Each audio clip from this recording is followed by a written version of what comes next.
ሲያስተዋውቅ የነበረው ፋና ቴሌቪዥን ይሄን ጉዳይ ከተደረሰበትና ሰዎች ተቃውሞ ማሰማታቸውን ተከትሎ ማስታወቂያውን ከአየር ላይ ማንሳቱ ነው የተሰማው። ለማንኛውም መጽሐፉ ጥሩ ነው፣ ታሪክ ቀመስ መሆኑ ነገር ግን አወዛጋቢ በሆነ መልኩ በተለይ የኢትዮጵያ ታሪክ በአንደኛው ጉልበተኛ የሆነ ቤተ መንግስት የተቆጣጠረው አካል በማናለብኝነት እየጻፈው ከእንደገና ሌላኛው ሲመጣ ደግሞ ያንን እየሰረዘ አዲስ እየጻፈ ትውልድም ታሪክ ሳይማር ታሪክ ሳያውቅ የሚያድግበትና ሀገሪቱም እንደዚሁ ሰላም እንዳጣች የምትቆይበት ሁኔታ በብልጽግናው ዘመን የበለጠ አደጋ ውስጥ የገባ ይመስላልና ገለታ ውስጥ በዚህ ላይ አጭር አስተያየት እንስጥ። ይሄ መጽሐፍ አንድ ነገር ነው። የኦሮሞ ታሪክ በኢትዮጵያ ውስጥ ኮስሷል፣ ቦታ አልተሰጠውም የሚሉ አካላት ሌላ ታሪክ እየጻፉ ነው ያሉት። በኢትዮጵያ ታሪክ ውስጥ የኦሮሞ ታሪክ በጣም ትልቅ የገዘፈ ታሪክ ነው።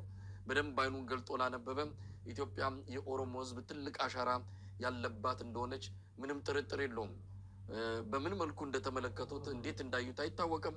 ነገር ግን አሁን ቁጭ ብለው ታሪክ ሰፍተው ታሪክ ደልዘው መጽሐፍ ጽፈን መተናል፣ ከዚህ በኋላ ትውልድ ይህንን ነው ተምሮ የሚያድገው ብለዋል። እንግዲህ አዲስ አበባን፣ ደብረ ብርሃንን፣ ወሎን ጨምር የኦሮሞ ነው ብለው የጻፉት እንዴት ታሪክ ሊሆን እንደሚችል የሚነግሩንን እንሰማለን። በመጽሐፉ ያለውንም ለማንበብ እንግዲህ መጽሐፉን እንዳገኘን እንሞክራለን። ያነበቡ ሰዎች ናቸው ትዝብታቸውን ከጻፉት ላይ የተረዳ ነው። ገለታው ከዚህን ጀምርና አስተያየት እንስጥ እስቲ። እንግዲህ መሳይ ይሄ የተጠና ነገር ነው። እኔም በጣም ባለፉት አመታት ረጅም ጊዜ ስማርም የቆየሁት የዚህ የማንነት ፖለቲካ ነው መሳይ፣ አይደንቲቲ ፖለቲክስ የሚባለው ነው እና መድብለ ፓርቲ ስርዓት ከፖሊሲ ወጥቶ ባህል በር ውስጥ ደጅ ውስጥ ከገባ እዛ አካባቢ ከሆነ ድንኳኑን የተከለው ይህን የማንነት መገለጫዎችን ከሆነ መጫወቻ የሚያደርገው አዳዲስ ታሪክ ይጽፋል።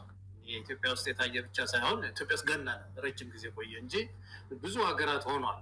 እና ምንድን ነው የሚያደርጉት እነዚህ አክራሪ ብሔር ፖለቲከኞች የራስ የሚሉትን ማህበራዊ መሰረት ታሪክ ሲበዛ እየጨማመሩ ቀለም ይቀቡታል፣ ያጋንኑታል፣ የሌላ አዳዲስ ታሪክ ይጽፉለታል። የሚያሳዝነው ነገር ያ ብቻ አይደለም፣ የሌላውን ደግሞ ያንኳስሳሉ።